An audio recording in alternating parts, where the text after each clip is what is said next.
Bom dia, meus amados irmãos. Prazer estar com você aqui de novo. Sou o pastor Gilson, você já me conhece. Deus abençoe o teu lado, Deus abençoe este povo do Brasil, este povo lindo e maravilhoso, não é? Esse povo que é guerreiro, esse povo que trabalha, esse povo que vai à luta, prospera, briga, né? Ganha seu pão de cada dia com honestidade. Deus multiplique e abençoe a tua vida, a vida da tua família. Amém?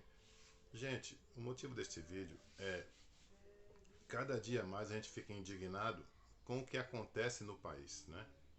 Porque o país brasileiro virou bagunça, né? Virou bagunça. Primeiro porque proibiram os cultos, sendo que a Constituição brasileira ela não permite, né? Local inviolável, né? Quer dizer, já deram fizeram uma proibição que não condiz com a Constituição brasileira, né?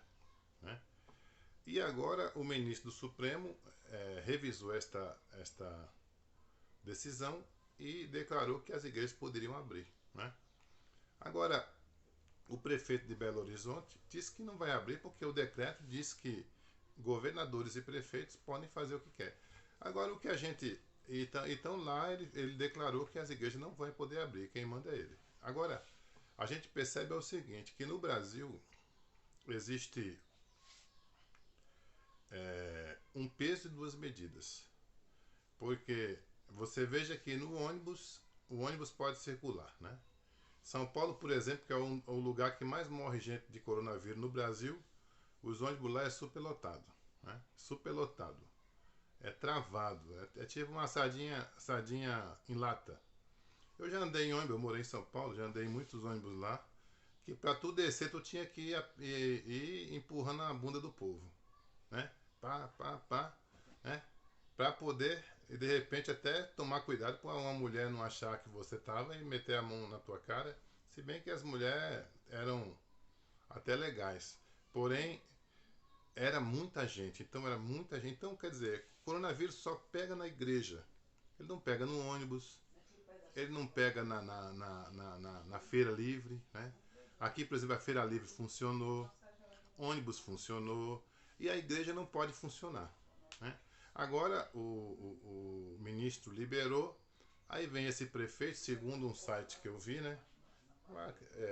Foi veiculado no site, não lembro qual foi o site, que o prefeito de Belo Horizonte disse que não vai abrir, porque o poder está na mão dele, porque o Supremo decretou. Porém, a gente sabe que o fechamento de igreja é inconstitucional, né? Não tem base na Constituição. É a Constituição brasileira, é a lei máxima do país. Então ela não pode ser revogada, né? Então esses tipos de arbitrariedade estão acontecendo no nosso Brasil, e isso para mim só tem um nome: perseguição às igrejas. Tem gente, meus amados, que não gosta de igreja. Quando é na eleição, ele vai na tua igreja para pedir voto, para usar você de massa de manobra, para usar você como alguém que vai levantar. Aqui mesmo aconteceu comigo. Apoiei uma pessoa aqui, a pessoa se elegeu, nunca mais veio na minha casa, né? Só te usa, né? Faz você de trouxa, de otário, né? E quando chega lá, fica colocando leis contra a igreja, né? É um absurdo nesse país quando nós vemos dois pesos e duas medidas. As igrejas fechadas, né? Feira livre a céu aberto, né? Ônibus com superlotação, metrô em São Paulo com superlotação, né? Nós estamos vivendo uma tirania contra as igrejas. Nós estamos vivendo a ditadura contra as igrejas, né? Sei que tem o risco do coronavírus, mas eu acredito assim que os pastores, principalmente das grandes igrejas, que concordaram em fechar as igrejas, além deles não estar olhando para o futuro, né, dando base para fechamento da igreja no Brasil no futuro, eles também são, muitas das vezes, incompetentes de não poder fazer na sua igreja um controle. Por exemplo, você tem um culto num dia, faz mais de um culto, né? Faz cultos presenciais, porém com menos gente. Põe um distanciamento na igreja. Não, eles querem a igreja superlotada para mostrar que tem poder. E aí, esse é que é o problema, né? A desorganização das igrejas faz com que as próprias igrejas se prejudiquem, né? Por exemplo, se eu tenho uma igreja grande, a minha igreja é pequena. Por exemplo, a minha igreja não tem muito risco de coronavírus.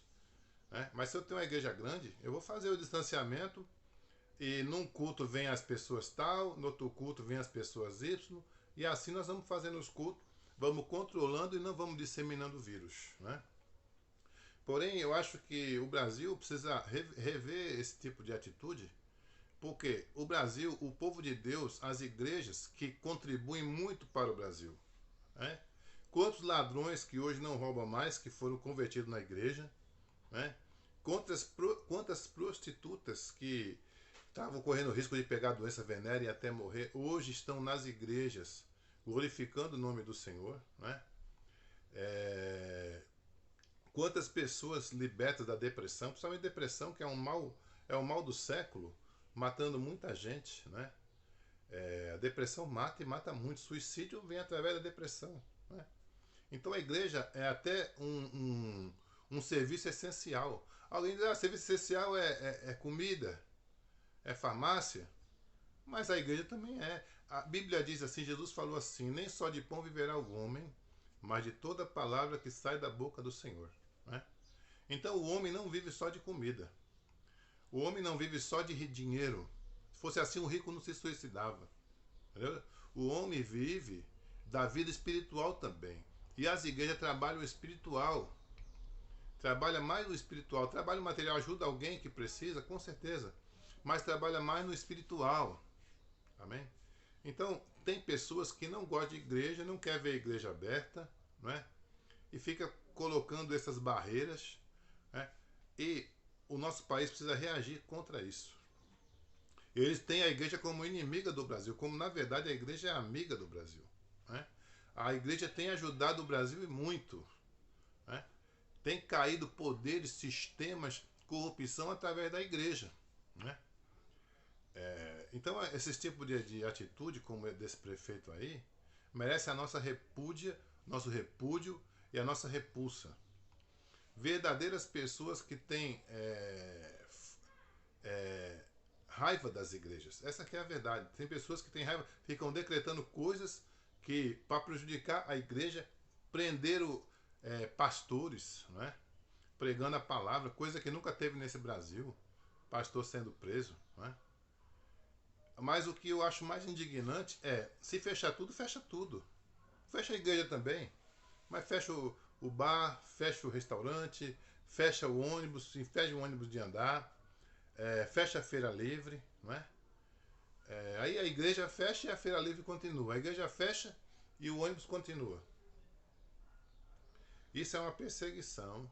Nós temos que abrir o nosso olho, porque o Brasil está pisando em terreno perigoso. Né? Nós não podemos aceitar esse tipo de coisa. E esse tipo de atitude, se for verdade mesmo, que eu acredito que seja verdade, desse prefeito de Belo Horizonte, tem que ser tratado segundo a lei. E já que tem a lei federal, que é maior que a municipal, nós não podemos aceitar esse tipo de coisa. Né? E vamos fazer nossos cultos, vamos abençoar as famílias, vamos pregar o evangelho.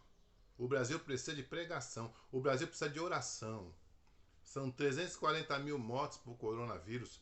O povo de Deus precisa se reunir, precisa orar, ajudar quem precisa, né? Com cesta básica, fazer movimentos, arrumar comida para quem está com fome, né?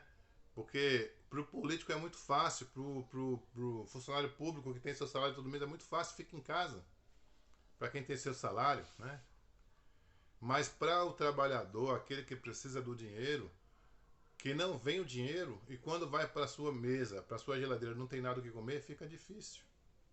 Né? Então, essas leis absurdas têm que cair no Brasil. Esse povo tem que saber que Deus está aqui. E Deus vai varrer todos aqueles que são contra a igreja. Todos aqueles que são contra a palavra de Deus vai cair por terra nesse país. Eu profetizo neste momento.